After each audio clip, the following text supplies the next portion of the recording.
Sastra Inggris, Dasar-dasar Tata Bahasa dan Kosakata, Early Modern English, oleh Rama FM.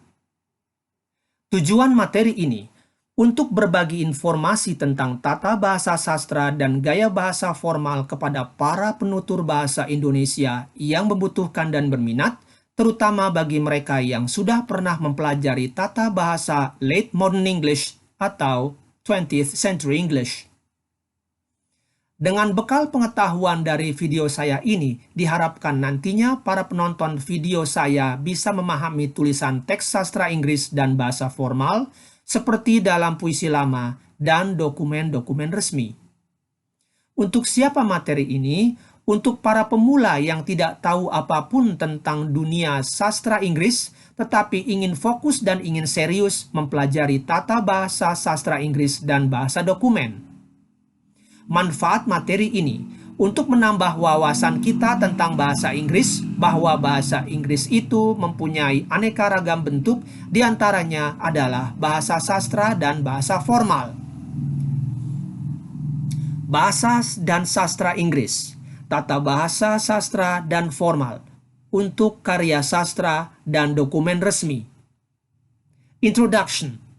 Sebelum kita memulai, silakan lihat kata-kata berbahasa Indonesia yang diberi garis bawah berikut ini. Sang mentari muncul di ufuk timur. Wahai rembulan, cantik nian engkau malam ini. Bahtera Nuh akhirnya kandas di Gunung Ararat, Turki. Pahamkah Anda? Inilah bahasa sastra.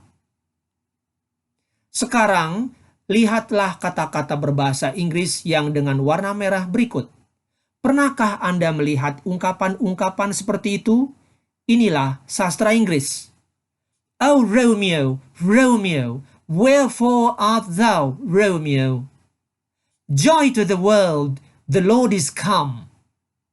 I, Romeo, take thee, Juliet, to be my wedded wife.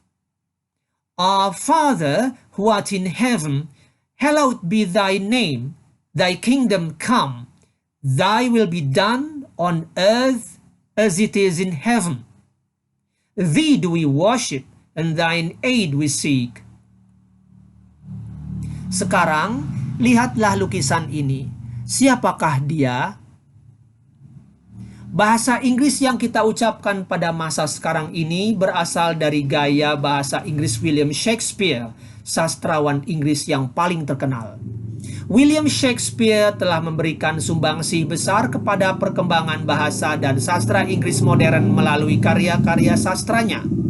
William Shakespeare adalah bapak bahasa dan sastra Inggris.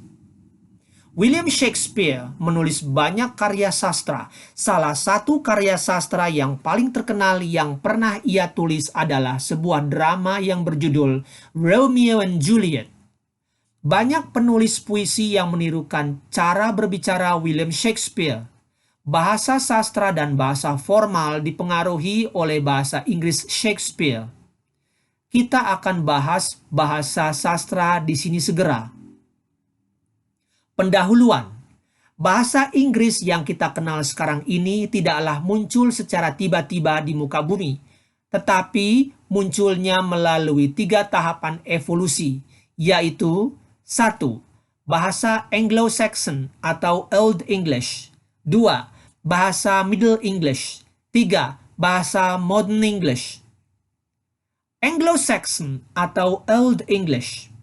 Sejarah bahasa Inggris bermula dari dialek-dialek Jerman rendah yang dibawa oleh suku-suku Germanik, Anglo-Saxon dan Jute yang melakukan migrasi besar-besaran dari utara Jerman dan selatan Denmark menuju Inggris pada tahun 400 sampai dengan 600 Masehi. Peristiwa ini dinamakan Die Völkerwanderung. Dialek-dialek Jerman rendah ini diberi nama pukul rata, yaitu Anglo-Saxon atau bahasa Inggris kuno. Middle English. Pada tahun 1066 ada sebuah peristiwa besar, The Norman Conquest, yaitu serbuan orang-orang Prancis Normandi keturunan Viking ke Inggris. Inggris berada di bawah jajahan orang-orang Prancis selama 300 tahun. Dalam situasi macam ini, bahasa Anglo-Saxon tidak berkembang dengan baik karena adanya dialek Prancis Normandi yang dipakai secara aktif di Inggris. Di masa akhir penjajahan Prancis ini kemudian muncul kesadaran untuk kembali menggunakan bahasa Inggris sebagai bahasa resmi di Inggris. Tapi sayangnya, bahasa Anglo-Saxon pada saat itu sudah berubah wujud menjadi bahasa baru yang sudah sama sekali berbeda, yaitu Middle English atau bahasa Inggris abad pertengahan. Modern English. Dalam masa-masa Middle English muncullah suatu peristiwa besar dalam masyarakat Inggris, yaitu The Great Vowel Shift.